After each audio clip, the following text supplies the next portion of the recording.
Zanzibar le zèbre, un conte sur la créativité et l'imagination. Zanzibar avait des rayures qui lui couvraient tout le corps.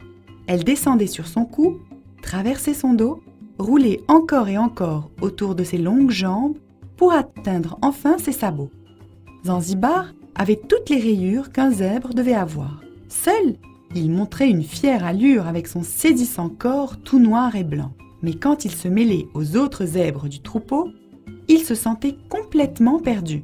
Il n'était plus audacieux ni remarquablement beau.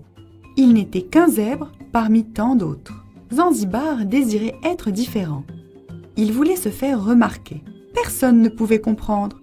« Tu n'es qu'un petit zèbre avec de grandes idées !» grognaient les autres. « A-t-on jamais entendu parler d'un zèbre sans rayures ?» Mais Zanzibar n'arrêtait pas de rêver.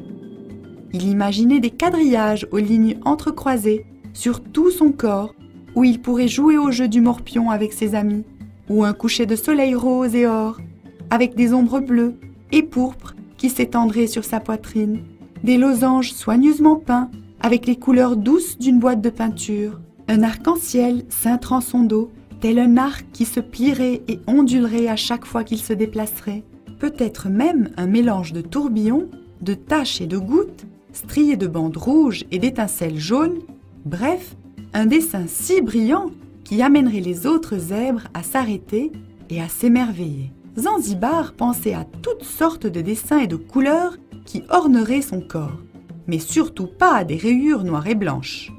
Mais parce que la peinture manquait dans les parages, il se contenta d'une couche de boue brune surmontée d'un filet de plumes blanches et d'une couronne de bananes sertie de cerises rouges brillantes. Cela ne ressemblait pas à un coucher de soleil ou à un arc-en-ciel, mais il paraissait bien différent. En fait, il avait l'air d'un gâteau glacé au chocolat. Quelle belle silhouette! Maintenant, il se démarquait de la foule.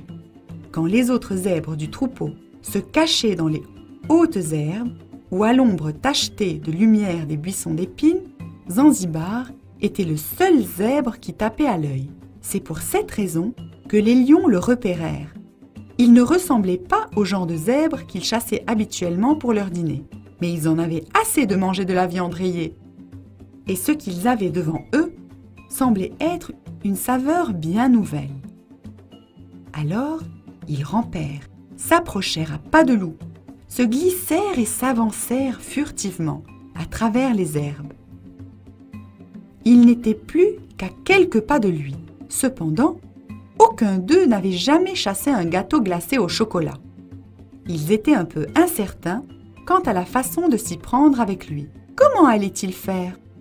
Ils essayèrent d'élaborer un plan, le meilleur qui fût, et décidèrent qu'ils devaient s'approcher de lui en rampant, juste pour être sûrs, et de le lécher. Quelle chance pour Zanzibar!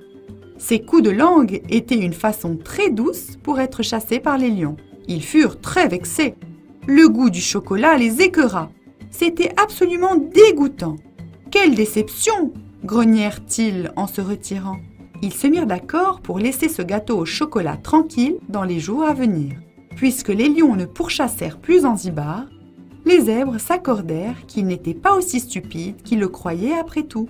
Et, bien sûr, Zanzibar n'arrêta pas de rêver et d'exécuter ses propres idées.